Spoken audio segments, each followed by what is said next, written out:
အားလုံးမင်္ဂလာပါ UK Match Day ရဲ့ Facebook နဲ့ YouTube Channel ကနေကြိုဆိုပါရစေ Champion ပရိသတ်တွေအားလုံးမင်္ဂလာပါ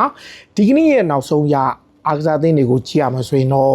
ရန်ဒီယာမန်တီက Paris Saint-Germain ကိုပြောင်းဖို့သဘောတူပြီးနောက်မှာ Ivory Coast နဲ့ကမ္ဘာ့ဖလားပြိုင်ပွဲထွက်ခွာခဲ့ပြီးနောက်သူရဲ့ club RB Leipzig နဲ့ PSG ကြားမှာစတင်ဆွေးနွေးတော့မှာဖြစ်တယ်ကစားမကလီဗာပူးကိုကြော်ပြီးတော့ RMC report ရရောလက်ခိသတင်းစာရဲ့ဖော်ပြချက်အရ PSG ကိုရွေးချယ်လိုက်တဲ့9နှစ်စာချုပ် agreement ရရှိပြီးတော့မကြာမီမှာပြောင်းရွှေ့ချေညှိမယ်ပေါ့လေတချို့ report တွေမှာယူရိုတန်130လောက်ထိရှိတဲ့ပြောင်းရွှေ့ချေမျိုးဖြစ်နိုင်တယ်လို့ဖော်ပြထားတယ် PSG က Gonzalo Ramos ကိုရောင်းချခဲ့ပြီးနောက်ဒီနေရာမှာအစားထိုးဖို့အတွက် American တိုက်စစ်မှုဘာလန်ဂန်ကိုသဘောကျနေတယ် Florian Balangan က Monaco အသင်းကထွက်ဖို့ပြင်ဆင်နေတဲ့ Premier League club အသင်းအချို့ကလည်းလိုက်နေတဲ့အချိန်မှာအခုလက်ရှိမှာRamos နေရာအတွက်ဘာလန်ဂန်ကို PSG ကသဘောကျနေလို့ဆိုပါတယ်။ဘိုင်မြူနစ်အသင်းကတော့ Michael Olise ကိုစံချိန်တင်ပြောင်းရွှေ့ကြေးရမှလက်ခံစဉ်းစားမယ်လို့ဆိုတယ်။ Olise ရဲ့ agent ကကမ္ဘာ့ဖလားပြိုင်ပွဲအပြီးမှာသူ့အနေနဲ့ Paris Saint-Germain Real Madrid အသင်းအနေနဲ့စကားပြောချင်တယ်လို့ဆိုထားတယ်။လောလောဆယ်အနေထားရဘိုင်ယန်ကသူ့ကိုမရောင်းမဲ့တက်တန်းတိုးဖို့လုပ်နေသည့်တိုင်အောင်ကစားမကတော့စံချိန်တင်ပြောင်းရွှေ့ချေရဖို့ရှိနေတဲ့အသင်းတွေကိုပြောင်းနိုင်ပွဲရှိပေမဲ့ဘိုင်ယန်ကသူ့ကိုမရရအောင်တက်တန်းတိုးဖို့လုပ်နေတယ်ဒီချိန်ထဲမှာပဲ Atletico Madrid ကသူတို့ရဲ့ကွင်းလယ်ပိုင်းအတွက် Sporting Lisbon ရဲ့အသင်းကောင်းဆောင် Morgan Whiteman ကိုခေါ်ယူဖို့နီးစပ်လျက်ရှိတယ်။တချို့ report တွေမှာဆိုရင်နှုတ်အားဖြင့်သဘောတူညီမှုတောင်ရရှိထားပြီးတော့ Sporting ဘက်က officially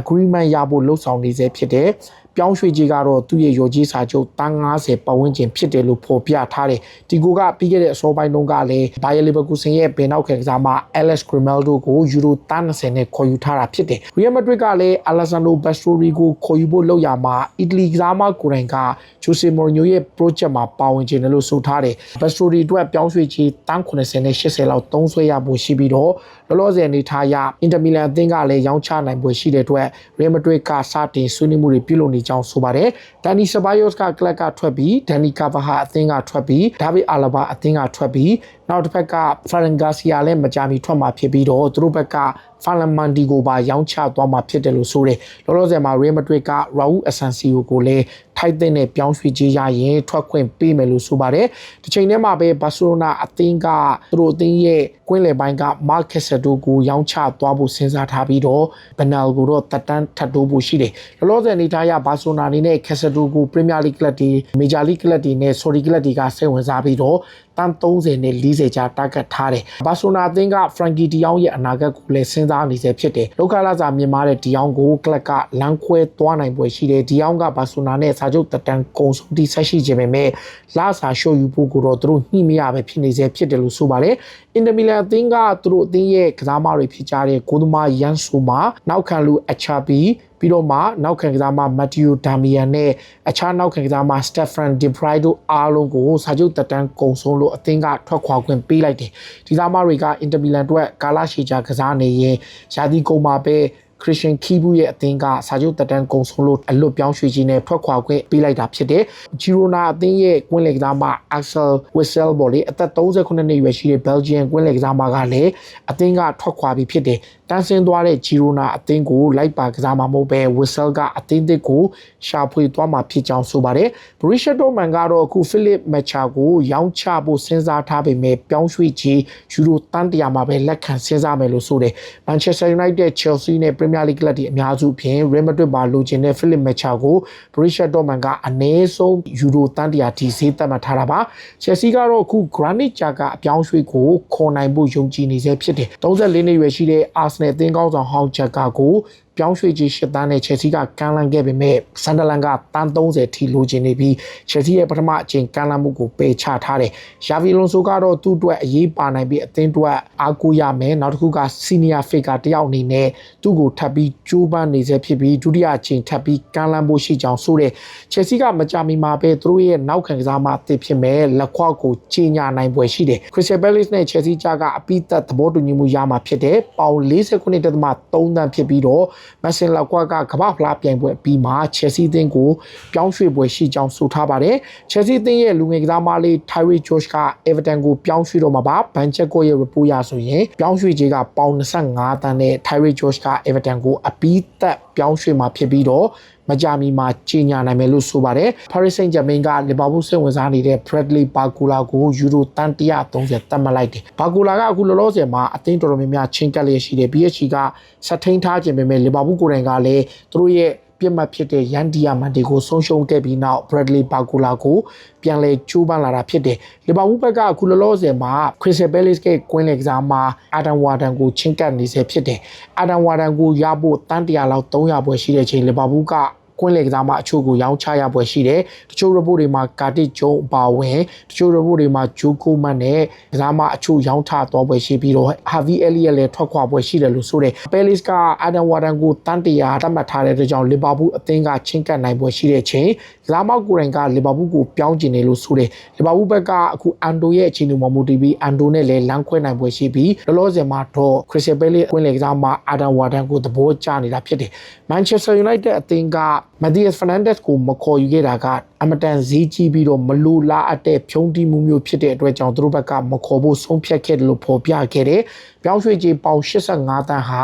လုံးဝမတန်တဲ့အတွက်သူတို့ကတန်း60တာသတ်မှတ်တဲ့အတွက်ကြောင့်ဒီပြောင်းရွှေ့ကိုနောက်ဆုတ်ခဲ့တာဖြစ်တယ်လို့ဆန်ဒိုတိုနာလီရဲ့အပြောင်းရွှေ့မှာလည်းဒီလိုပုံစံကြောင့်ပဲနောက်ဆုတ်ခဲ့တာဖြစ်တယ်လို့ဆိုတယ်။ Man United ကအခုလက်ရှိမှာ Manchester City ရဲ့ Academy ကစားမဟောင်းဖြစ်ပြီး Jason Walcott နဲ့လက်တွဲခဲ့တဲ့ Philip Macha ကိုသဘောကျကြောင်းဖော်ပြလာတယ်။ Man United အနေနဲ့အခု Alex Scott နဲ့ Philip Macha နှစ်ယောက်ဟာသူတို့ရဲ့ radar ထဲမှာထည့်သွင်းထားတယ်။ Philip Macha ကို United တာဝန်ရှိသူတွေကသဘောကျပေမဲ့လောလောဆယ်မှာ Aurelio Tchouameni နဲ့ Carlos Baleba လည်း United ရဲ့ plan B ထဲမှာပါတယ်လို့ဆိုပါတယ်။တစ်ဖက်မှာတော့ Marcus Rashford က Manchester United ရဲ့ first team ကိုပြန်လာရဖို့ရှိတယ်။လောလောဆယ်ဒီ club ဘက်က Rashford ကိုပြန်လဲခေါ်ယူဖို့ဆန္ဒမရှိပေမဲ့ဒီပြMichael Carrick ကတော့ Rashford ကိုဆက်ထိန်းထားခြင်းတယ်။ Manchester United ကတကယ်လို့အစားထိုးနိုင်မဲ့တောင်ပန်ကစားမတစ်ယောက်ရမယ်ဆိုရင်တော့ Marcus Rashford ကိုရောင်းချပွဲရှိပြီး Tottenham Hotspur ကတော့သူ့ကိုစိတ်ဝင်စားလျက်ရှိတယ်။ Arsenal အသင်းကလည်းပူလက်ရှိမှာ Alex Scott ကိုတွားရောက်ကမ်းလှမ်းခဲ့တဲ့အကြောင်း BBC ကဖော်ပြထားတယ်။22နှစ်ရွယ်ရှိတဲ့ဘုံမောက်ကစားမကို Arsenal ကကမ်းလှမ်းပေမဲ့ဘုံမောက်ကပယ်ချပြီးစာချုပ်တိတ်ချုပ်ဆိုဖို့ကြိုးပမ်းနေကြောင်းဆိုပါတယ်။ Arsenal ရဲ့အဓိကပြစ်မှတ်ဖြစ်တဲ့ Morgan Roger ကို Aston Villa အသင်းကပြောင်းရွှေ့ကြီးတိုးမြင့်သတ်မှတ်လိုက်တယ်။မူလကပေါင်တန်း80လောက်နဲ့ဖြစ်နိုင်မဲ့ကစားမကို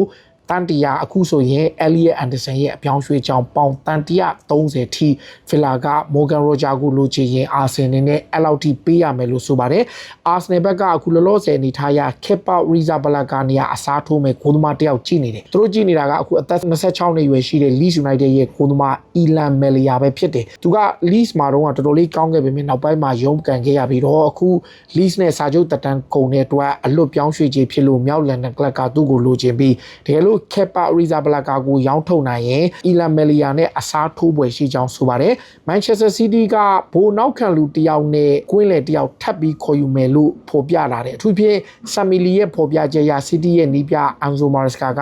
ဘိုးနောက်ခံလူတစ်ယောက်မဖြစ်မနေခေါ်မယ်လိုအပ်ရင်တောင်ပန်အောင်ပါပြီးတော့တစ်ဖက်ကကွင်းလေကစားမတစ်ယောက်လည်းထပ်ခေါ်မယ်လို့ဆိုထားပါတယ်။ Man City အနေနဲ့အခုလောလောဆယ်မှာ Sandro Tonali နဲ့ Bruno Guimaraes တို့နှစ်ယောက်စလုံးကိုသူတို့ radar ထဲထည့်ထားတယ်။သူတို့ဘက်က Elliot Anderson ကိုခေါ်ထားပေမဲ့ရိုဒရီယာဒီအစမှာခွဲစိတ်ကုသဖို့ရှိတဲ့အတွက်အချိန်တော်ကြာနားမှာဖြစ်ပြီးအပြောင်းလဲတွေလုပ်ဖို့ရှိတဲ့အတွက် City ကတန်100တန် package တွေက Sandro Tonali ပဲဖြစ်ဖြစ် Bruno Guimaraes တို့နှစ်ယောက်ကိုချင်းကပ်ဖို့ရှိကြောင်းဆိုပါတယ်။ Manchester City ကအခု Omar Marmoush နဲ့ Savinho အပါအဝင်သူတို့ရဲ့လူငယ်ကစားမလေး Claudio Echeverri လည်းအငှားထွက်ကစားပွဲရှိတယ်။ City ဘက်ကတော့တိုက်စစ်မှုထပ်ခေါ်ဖို့အစီအစဉ်မရှိပေမဲ့ Marmoush ကတော့ City ကနေထွက်ပြီးအသင်းသစ်ကိုရှာဖွေဖို့ရှိပြီးပွဲထွက်ခွင့်ရနိုင်မဲ့အသင်းတွေကိုရှာဖွေလျက်ရှိတယ်။ City ကအခုလောလောဆယ်အထိ Savinho ကို Tottenham ခေါ်ရင်တန်း60 80လောက်နဲ့ရောင်းဖို့ပြင်ဆင်ကြပါ Tottenham Hotspur ကအခု Omar Marmoush အပါအဝင် Savinho နဲ့အခြားကမ်းလှမ်းမှုတွေကိုစိတ်ဝင်စားလေးရှိပြီးတော့လောလောဆယ်မှာ Cody Gakpo ကိုပါသူတို့လိုချင်တယ်။ Gakpo ကိုသူတို့တန်း60လောက်လိုချင်ပြီးတော့ Marmoush ကိုတန်း50 Savinho ကိုတန်း60လောက်နဲ့ Roberto De Zerbi ကရည်ရွယ်ထားတာပါ။စပါးအနေနဲ့လက်ရှိမှာတော့သူတို့အသင်းရဲ့တောင်ပန်အတွက် Marcus Rashford ကိုလည်းဆက်သွယ်ထားတယ်။ပြီးခဲ့တဲ့ရက်ပိုင်းက Rashford ကဘာဆိုနာကိုပဲပြောင်းကျင်လို့ဆိုပြီးတော့ Spurs ရဲ့ကမ်းလှမ်းမှုကိုပယ်ချပေမဲ့ De Zerbi ကတော့ခေါ်ယူနိုင်ဖို့ယုံကြည်နေစေဖြစ်ကြောင်းဆိုပါတယ်။ Tottenham အနေနဲ့တိုက်စစ်ပိုင်းအတွက်ဘာလင်ဂန်ကိုသူတို့ရဲ့ radar ထဲမှာထည့်ထားတယ်။အထူးသဖြင့် Tottenham က Brandon Colombo နေထွက်သွားပြီးတိုက်စစ်ပိုင်းမှာ Richarlison ကိုလည်းရောင်းချနိုင်ပွဲရှိတဲ့အတွက် American တိုက်စစ်မှုဘာလန်ကန်ကို Monaco ကနေခေါ်ဖို့ကြိုးပမ်းနေတာပါ Frank Lampard ကိုတော့ Coventry City က2029ထိစာချုပ်ချုပ်ဆိုလိုက်တယ်အဲ့နောက်ဆက်တွဲကနေ Lampard ရဲ့အသင်းကို Ashley ကိုပြန်လဲပြောင်းရွှေ့နိုင်ပွဲရှိကြောင်းဆိုထားပါတယ် Premier League က club သင်း၄သင်းက FFP စီကံကြောင်းကနအီစီကံဖောက်ဖျက်လို့ဥရောပဘောလုံးပွဲချုပ် UEFA ကပြစ်ဒဏ်ချထားတဲ့အဲ့ထဲမှာ Aston Villa ကပေါင်7.9 သန်းထိဖိုင်းချခံရပြီးတော့ဒီတစ်ရာသီ Champions League မှာ squad လူအင်အားကိုရှော့ချခံထားရတယ် Brentford ကလည်းခုလက်ရှိမှာဘန်လီရဲ့ကစားမချီဒန်အန်တိုနီကိုသဘောကျလေးရှိပြီးခေါ်ယူဖို့ကြိုးပမ်းနေသလိုနောက် West Ham ကထွက်ခွာတော့မဲ့34နှစ်အရွယ်ရှိတဲ့ Callum Wilson ကိုလည်းဆွေးနွေးလေးရှိတယ် Callum Wilson ကအလွတ်ပြောင်းရွှေ့ခြင်းနဲ့ထွက်ခွာမှာဖြစ်လို့ Brentford ရဲ့နီးပြ Key Andrew ကကြိုးပမ်းနေရပါဒါတွေကစိတ်ဝင်စားစရာနောက်ဆုံးရအားကစားသင်းမှာအားလုံးကျေးဇူးပါတယ်